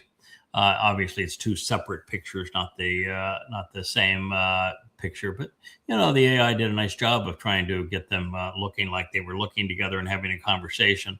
Could have blurred the line a little bit, but nonetheless, that's the two. And Dilman Abdul Qadir wants to have you believe that the founder of ISIS is Baghdadi. Talks about how they dispatched Jolani, now president of Syria, from Iraq to establish the Jabhat al-Nusra as an extension of ISIS in Syria. It's partly true, but it's the basis of and the foundation of ISIS is not Baghdadi. The founder of ISIS is General Petraeus. Mhm. Petraeus created the Awakening program, where he decided that he would arm Sunni militias. And his comment, he just lied, and he said, we'll use the Sunni militias to go after Al-Qaeda. But there was no Al-Qaeda in Iraq, and he knew there was no Al-Qaeda in Iraq, and Al-Qaeda is a Sunni organization. So if you wanted to arm a militia to go after Al-Qaeda, you would have armed the Shia militia. So it was an absolute lie, but of course, Americans don't have 5 IQ points between them to ever challenge a lie from a lying general. He armed the Sunnis because America was failing in its battle against Shia militias. Shia militias were taking a vicious toll of American troops in Iraq. That freeing Iraq from Saddam Hussein, who was a Ba'athist, and the Ba'athists were mostly Sunni, gave Iraq to the majority, which were Shia Muslims, and the Shia Muslims were very effective at arming and using Shia militias to kill Americans. So his real thought was that he would arm Sunni jihadists in Iraq to take out Shia jihadists in Iraq. Except that's not what they did. They took the weapons and they rebranded themselves as ISIS, the Islamic State in Syria. And they used those weapons to first attack Mosul. They then killed tens of thousands of Yazidi. They tortured them to death. And then they took many thousands of Yazidi little girls, either burned them alive or gang raped them and kept them as sex slaves. And this was Jolani's job to oversee all of that. And so Baghdadi was not the founder of ISIS. It was General Petraeus working for George W. Bush that in the counterproductive war and invasion of Iraq managed to give Iraq to Iran and create the Islamic State to replace Al-Qaeda. Oh, the wicked webs we weave. And then he becomes Trump had him president of Syria, and Trump loves him. Trump has him in the White House, doesn't he? Gonna He sell him does. his, Yeah. give him his perfume. What do you say? Such He's a a very good-looking guy. strong man. Mhm. Yeah, handsome man. Yeah, Strong man, and fighter. handsome. Yeah, We yeah. should look up to him. Trump even gave him a bottle of special cologne. Yeah, Mm-hmm. he probably smells. Who knows? Well, Trump does. So yeah, I guess you need the cologne to take care of that. One of the greatest lies ever perpetrated is that the military provides freedom. It has never happened in American history. Militaries do not provide freedom. They are the least free organizations within the countries. They're a military soldier has no choice. They have to obey the orders that are given to them. The moment you become part of the military, you surrender your free will. And in the case of America, there's no case where American military have fought to protect American freedoms. You can go through every war, and it's just not the case. And over the last 50 to 75 years, the American military has been used to impose death and destruction on other places in the world, but never once there to protect America. There's no American interest in Iran, none. There's no American threat or interest in Afghanistan. There wasn't any in Iraq. There wasn't any in Libya. We went and bombed Nigeria. There was no American threat in Nigeria. We invaded Grenada. We invaded Panama. We had regime change in Venezuela. We blew up boats in the Caribbean. None of these things was there an American threat. We lost 60,000 Americans in Vietnam. There's no American threat in Vietnam. We had no Americans freedoms of Americans weren't under attack in Korea. So everything you look at, Americans weren't under attack with the Maine. It was, but we sent them off to fight, the Spanish-American War. Americans weren't under attack in the Mexican-American War. The Americans were not under attack when we literally had the Lusitania sunk to cause that war. The idea that American freedoms was under attack because of the Gulf of Tonkin, it turned out to be a complete lie. No. Americans that sign up for military duty are sacrificing their liberty and living a lie. And the organization they belong to is designed to blow things up and destroy them and kill people. Mm-hmm. It is not designed to protect American liberty. They have never done so. They will never do so. It is a complete propagandist lie. What the military does is make it impossible for people to approach grievances with their government. Mm-hmm. That's why Trump wants to deploy them inside the United States. So no, it's a hideous and insidious lie. I do not support the troops. the total abandonment of the U.S. military would be the best thing that America could do. Never should have been. No. It never should have been. Ever. And Thomas Jefferson was really clear that the whole purpose of the Second Amendment was to eliminate a standing military, which Jefferson knew would be the second biggest threat to the country. The biggest would be a central bank. The second biggest would be a military. And he went on, he wrote vociferously of the consequences of a military. It sounds very much like he read Yahweh's analysis of what was going to happen when the Jews democratically decided they wanted Shaul to be their king in the way of the Gentiles. Jefferson knew that a standing army, a military of a permanent army, would be devastating to the nation's freedom. And he was right. But the morons now that promote this lie, and it's propaganda. And of course, when they promote propaganda, they have to have it under a flag. They've got to have it under some symbol that people revere. But it's nothing but propaganda.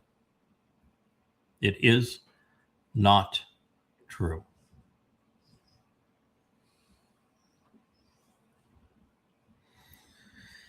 Oh, socialism is the illusion that someone can manage your life better than you can yourself. What a stupid statement. Good God. I mean, when the only intelligent thing that was said that we found on X for the whole day was proposed by an anti-Semite. I know. A Russian anti-Semite. A Russian anti-Semite is all we've got. No. Nobody becomes a socialist because they think somebody can manage their life better than themselves. Never, ever, ever. So that isn't the definition of it. It's not even close to the definition of it. Socialism is this mental disorder that thinks that what others have earned belongs to you. And it's born entirely of greed. The very greed that the socialist portrays on those who are productive so they can demean them is the very greed that sits at the heart of socialism. Yeah. It's born out of envy and greed. Yeah. Not capitulation. The Marxists believe that they deserve what others have earned and that they were going to create a government that confiscates it. So, my God, no, you're wrong. How is anybody going to learn anything if everybody is wrong? Yeah, socialists prey on those who are entitled. You know, there's a whole population of entitled people, and they are easy prey for socialists. You know, take this generation. No. The socialists think they're entitled. They don't prey on the entitled. The socialist preys on the productive. Yes. Those who have actually built something, created something, the socialist has no interest in actually investing the time or energy to build anything or take the responsibility or even have the wherewithal or the intellect to invent and to create and to conceive. They simply want to steal. Yeah. So I should have said they capitalize on that sense. They take advantage of the fact that there are very many entitled people, and you can rally them to a cause and get them to believe that they deserve things over and above everybody else. Yeah, well, the concept of entitlements means that they think that they're entitled to steal from what others have, that they're entitled to food, they're entitled to medicine, they're entitled to an education, they're entitled to housing. They're entitled to all of these things when they're entitled to nothing. That's right. You're entitled to nothing. Earn something, produce something, contribute something. Mm-hmm.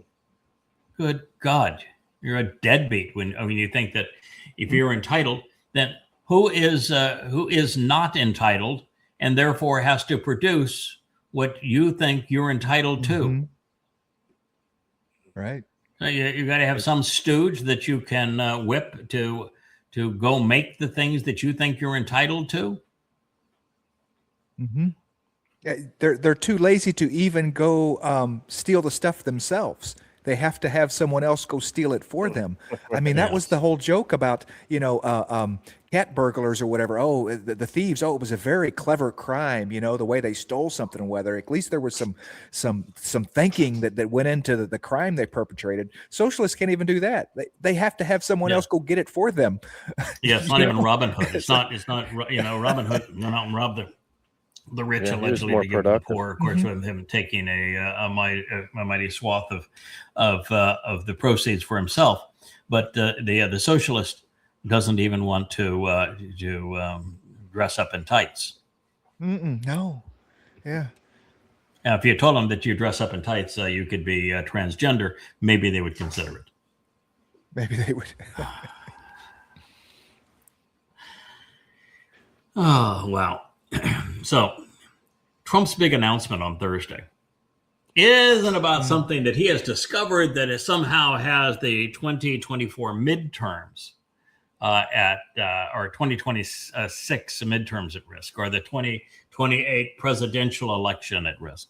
No, this piece of shit is going back to Let it go. 2020 and claiming that he is uncovering now some classified information, that there was some foreign involvement in that election, so that he can, in his mind, justify it actually being stolen from him. He can't get out of himself, and it has no value to the country, none. And listen, there is no country out there that's going to say, "Geez, what we think is we want the comatose Joe Biden, and so we're going to interfere in America's election to get the devil.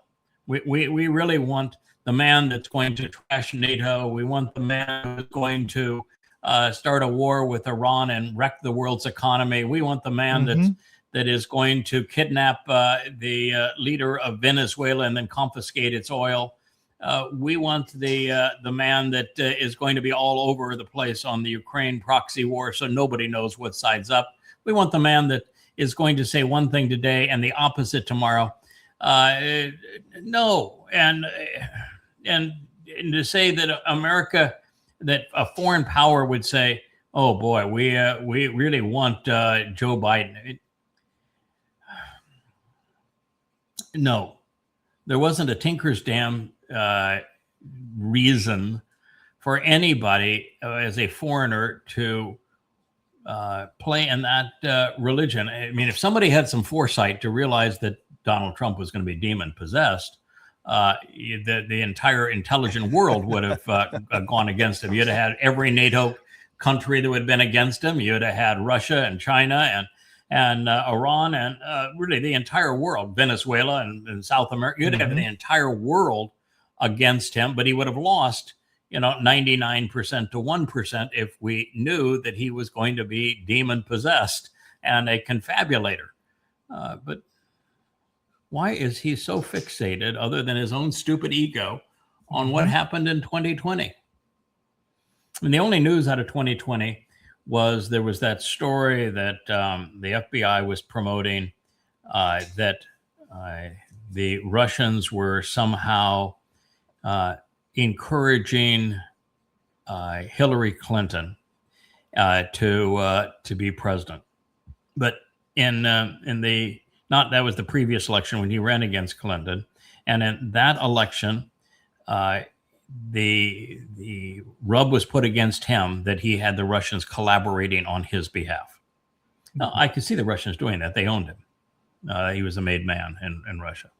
So the Russians could have done that. The Russians actually did a really intelligent thing in that campaign. They got access to Hillary Clinton's personal emails, and she was just a whore in her emails. She was completely disingenuous and a piece of trash. And, and they published those emails, and you can say, well, that was a dastardly deal. The Russians shouldn't have done that. Why? If your personal emails can be used against you in that way, too bad for you, because you wrote them. Yeah. Right? So I'm not, I don't have an issue with the Russians doing that in terms of exposing her email. But in the Biden election, this notion that the Ruskies or the Chinese or someone's going to say that now we want the regime that we were opposed to. So the Russians were opposed to Clinton, which was, Obama, Clinton, Biden.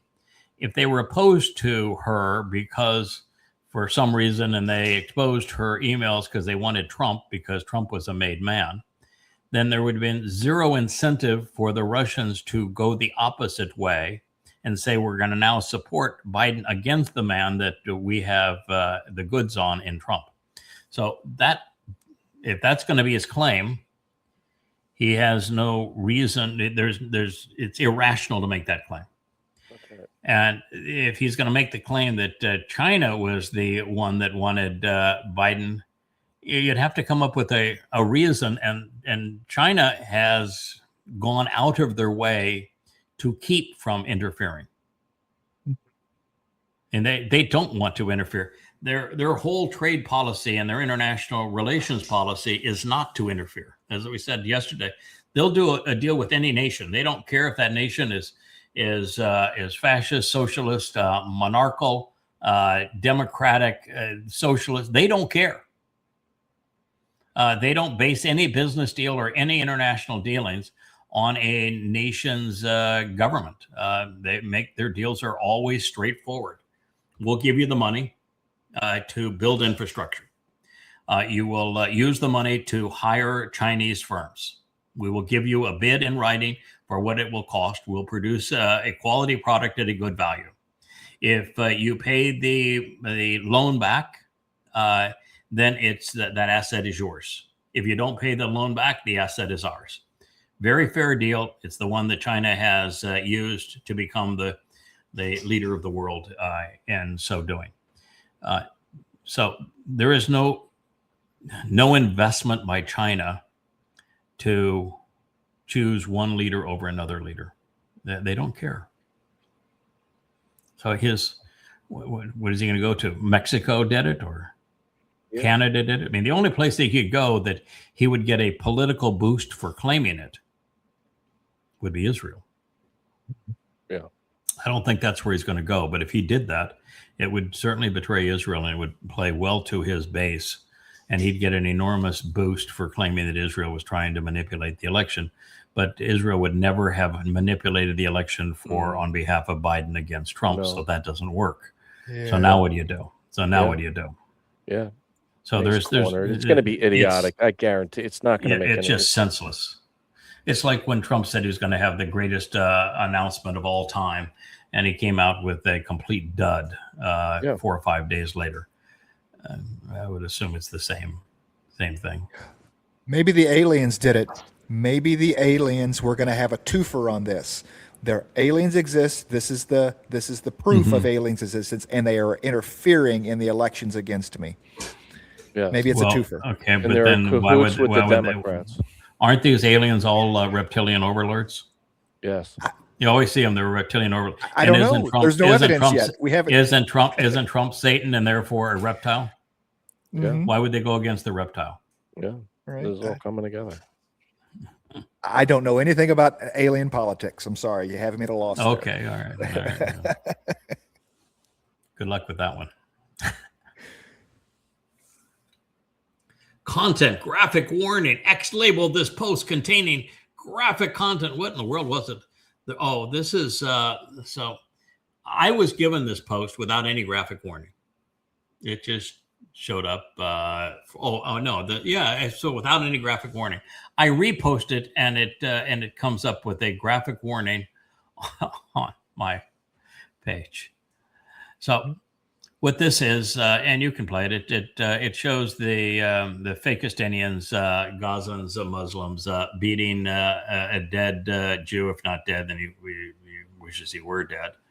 And this is the reception that was received with Israeli hostages back into Gaza after their murderous rage on October 7th. And look at this.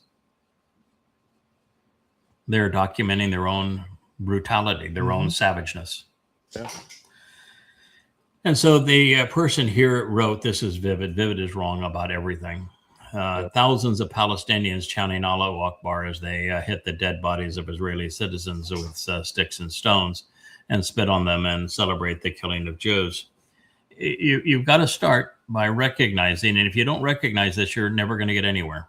There is no such thing as a Palestinian. And the moment you say Palestinian, you've lost the argument. It's over. There are no Palestinians, just ordinary Muslims. Allah was not a Philistine god.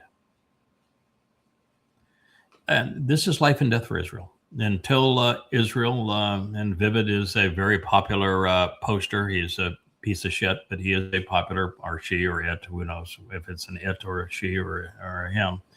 But they're wrong always. And until Israel wakes up and recognizes that their enemy is Islam and holds it accountable as such, there is no Jewish state. Well, they've already been checkmated by Iran for making that same mistake. They think Iran's the enemy as opposed to Islam. And how long did we spend, Yada, trying to make that point on X over and over? If it wasn't Vivid, it 30,000 posts. Cheryl E. And they would look at you like it was incomprehensible. When you would say your enemy is Islam, it's not Hamas, it's not Iran, it's not Syria. They just would like, yeah, to death. And then they would just Trump is the great betrayer. Stop pretending that Trump loves you. He is, according to the prophets, the great betrayer. And you're not going to prevail by destroying Gaza. There is a better way to respond, and destroying Gaza is going to be counterproductive for you. And I know you want regime change and you want to go and bomb Iran, but you're never going to get regime change in Iran, and bombing them is going to be counterproductive. Don't do that. Yeah. 30,000 posts. Yeah. 30,000 I never got posts. one positive, sane response back. At best, they would just sort of ignore what you had said, but there was never any sane reply back. They would just either argue with you or just ignore you. Yep, correct. And yet everything I said turned out to be true. Yeah. And recently, when we had Israel checkmated by Trump and Iran, and it became obvious, and many Jews actually acknowledge that it's obvious, they still go right back to their favorite lies. What God has found is that the Jewish people, the Israelites, have been impossible for 4,000 years. Nothing has changed. He has never been able to reason with them, to talk with them, to influence them, to garner their attention. And so we should expect exactly the same. It's not until there's nothing left for them to turn to, no one for them to turn to, that a final remnant will actually do something positive. But God's really clear that final remnant's going to be tiny.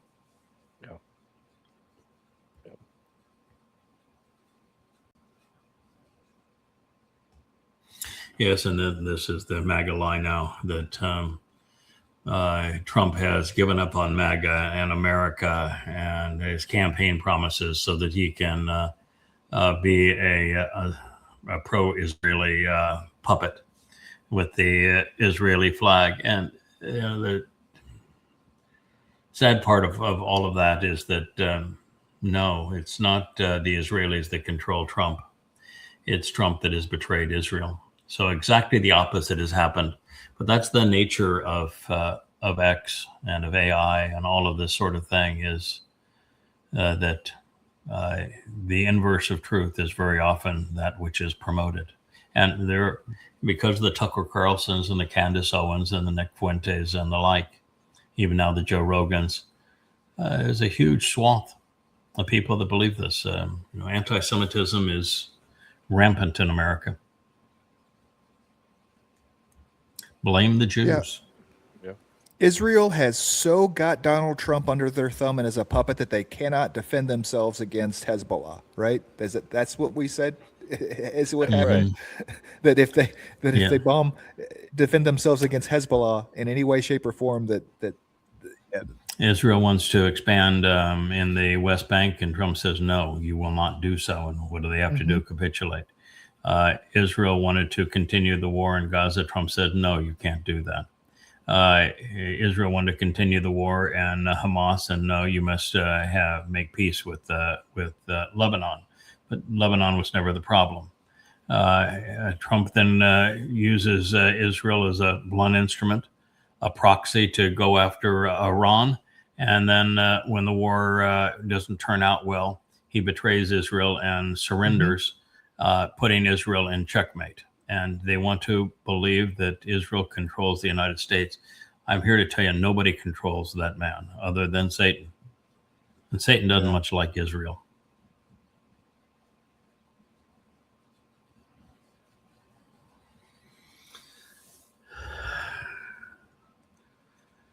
This is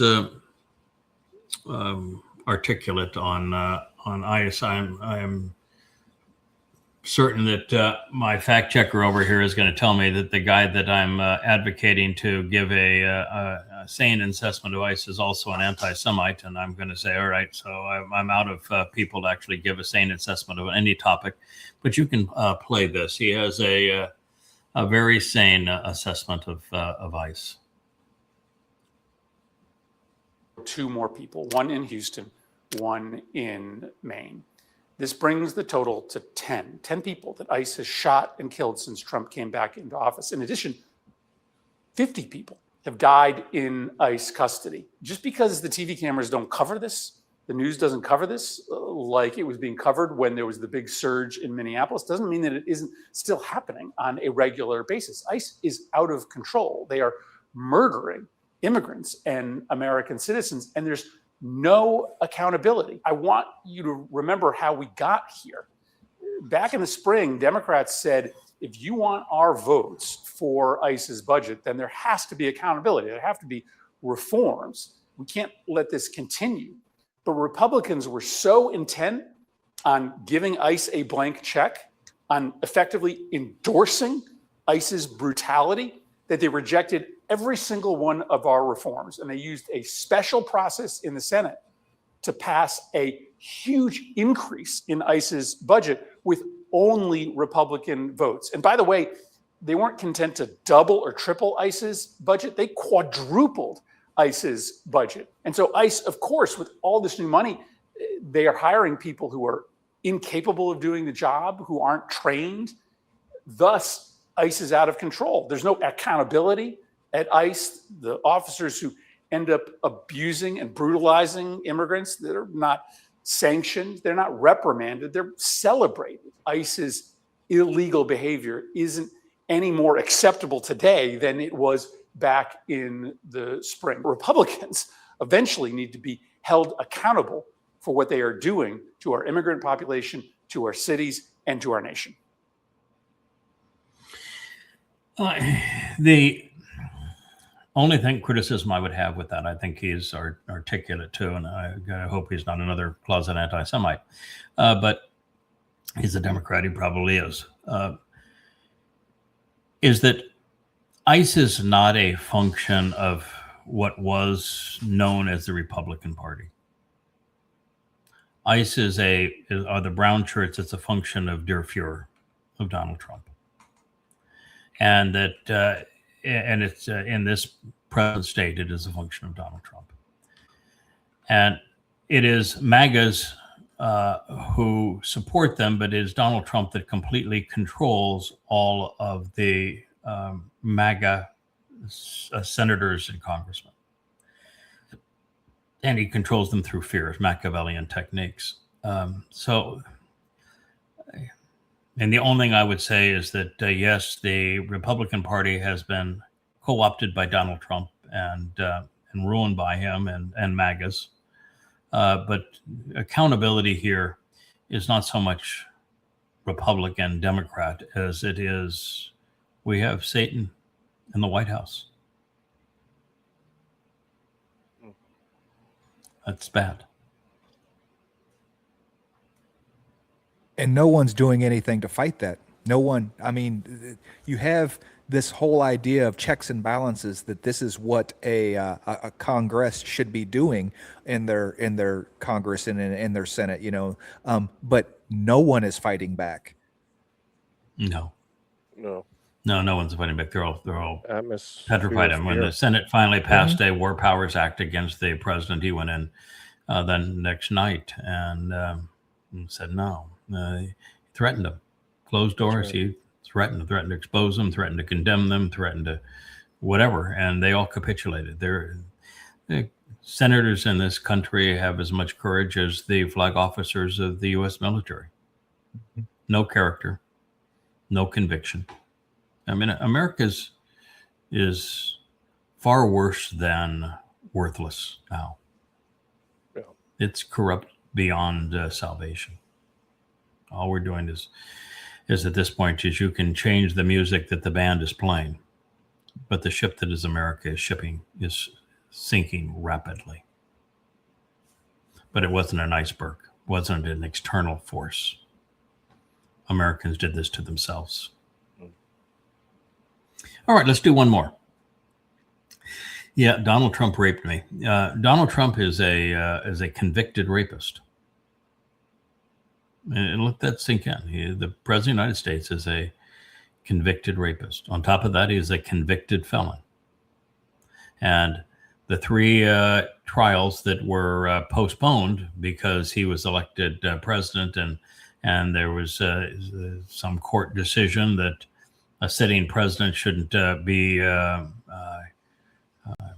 tried for serious crimes. Yeah, I don't know what they were even thinking, but so now you have a convicted felon and a convicted con man, because one of the cases he was a convicted felon was for violating election laws, non-fair elections, by not disclosing his payoff to the porn star Stormy Daniels. So he paid off the porn star Stormy Daniels for sex, and if you do that in proximity to a national election and don't disclose that you have made that kind of an arrangement, it is the federal government has determined that is a crime, because it's hiding information that might change people's votes.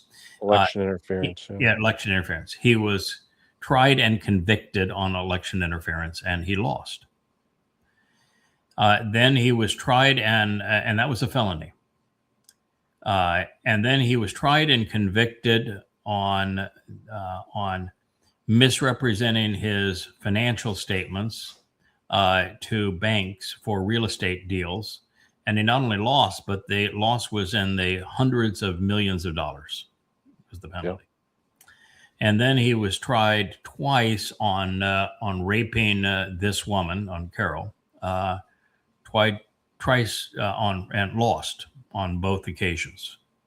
And so he is a rapist. And that man is the President of the United States. And the trials that would have made the biggest difference is the document heist that was in Key Largo. He confiscated truckloads of these documents and had them in all manner of places, and some were at the highest security level. And that is a very, very serious crime, and he would have gone to jail for it. The single worst crime was what he did when he is recorded trying to change the voter outcome in Georgia. And he's recorded pleading for somebody to find him votes. That is a very serious crime with serious jail time and prison time. And then the one that would have surely gone against him, that would have caused him to be incarcerated for the rest of his life, was election interference and his January 6th participation, where he is the person who inspired it. They all left from his rally. He told them to go there. They did what he told them to do. And everyone that was tried in D.C. Was convicted and long prison sentences. And so Donald Trump, as the instigator of it, would have been convicted and had a long prison sentence. Those trials were all pending, and he would have lost them all. Had Elon Musk not stepped in and given him $300 million to swing the independent votes in those swing states at the last minute, Donald Trump would be bankrupt and in prison today. Yeah, it's remarkable, but that's true. Yeah. Now, Donald Trump publicly has admitted that he has fingered the genitals of women without their consent. He's admitted that he hosted beauty contests of young teenage girls, underage girls, so that he could walk into the dressing rooms and see them naked, which is a crime. And he's admitted it publicly. He was Jeffrey Epstein's best friend for 15 years, his primary enabler. There are many affidavits that say that he raped young women when they were in their early teens. He's even spoke perversely about Ivanka. Yes. Oh, absolutely. And he even made incestuous comments about, his daughter. Yeah. And one of his wives, he accused him of being sexually abusive. He is Christian MAGAs have elected the devil. This is their guy. This is their guy. They should be proud. So Christians, you have elected the devil, and you're proud of him. And he is acting every inch of Satan with every speech he makes. And it's so obvious he's Satan. It's why you talk about rape here. Donald Trump raped me. In the book of Ezekiel, which was inspired by Satan, there's 2 chapters of the book focused on 2 really graphic and brutal rapes of Jewish girls by Satan. And they're graphic. You open the Quran, and the Hadith is all about Muhammad and his goons raping Jewish women. This is who you elected. Mm-hmm. Stunning. Yep. All right. Well, thank you, gentlemen. Always a pleasure. Will, appreciate you being here. Thank you, Kevin. I'm glad you are pleased with your avatar, and look forward to doing this with you again soon. And I guess I have Captain Kirk tomorrow, huh? Tomorrow. Who said anything about that? Who said anything about that? Yeah, surprise. Where did you get that idea from? Yeah. Old time friend. The Captain Kirk. So looking forward to doing that. We'll try to tee up some good things to talk about between now and then. Who knows what the dumpster and others will give us to talk about tomorrow. Yeah. But thank you guys for participating. We'll be back with another episode of Luminaries this afternoon. We may have to go back and talk a little more about what we can learn about the meeting between the 3 fellas and Abraham and Sarah. Now that we have a more recent version of the text up for consideration. You got to start at chapter 16. You're going to start on chapter 16, I think. Rich, I think, has reloaded. I gave him a more recent document. He's reloaded it. And we'll check and see if he's reloaded it to where I ended the program, or I think we need to reload it way back to where I began the process of review. Where I think it's at right now. Okay. Take a look when we're done here. All right. Yep. So we'll see. Yeah, it is exactly, because it has that line about Noah would live another 350 years, and just how jarring that should have been to everybody. And and I know I'm the first to figure it out. And why is it that in a book that has greater distribution than any book in human history, and has a delicious detail in it like that of 350 years after the flood, that nobody has figured it out? So I think it is worthwhile going back over that material again, because Noach and Shem, representing Yada and Dod, they were there at the affirmation of the covenant of Mount Moriah with Abraham and Yishak. So we'll go back on and cover that again.